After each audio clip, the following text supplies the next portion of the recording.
নমস্কার বন্ধুরা, আজ 5ই সেপ্টেম্বর শিক্ষক দিবস। বিশ্বের সমস্ত শিক্ষক শিক্ষিকাদের জানাই আমার আন্তরিক প্রণাম এবং ভালোবাসা। আজ সর্বপল্লী রাধাকৃষ্ণনের জন্মদিন।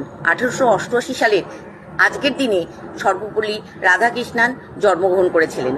শিক্ষাক্ষেত্রে ওনার অবদানের জন্যই আজকের দিনটিকে শিক্ষক দিবস হিসেবে পালন করা হয়।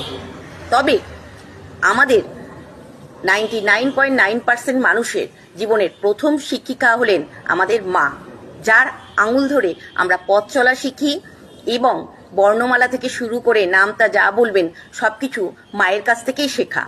বিশেষ করে আমার তো শেখা। তাই আমাদের জীবনের প্রথম শিক্ষক বা শিক্ষিকাকে জানাই সশ্রদ্ধ প্রণাম এবং ভালোবাসা। জীবনের প্রতিটি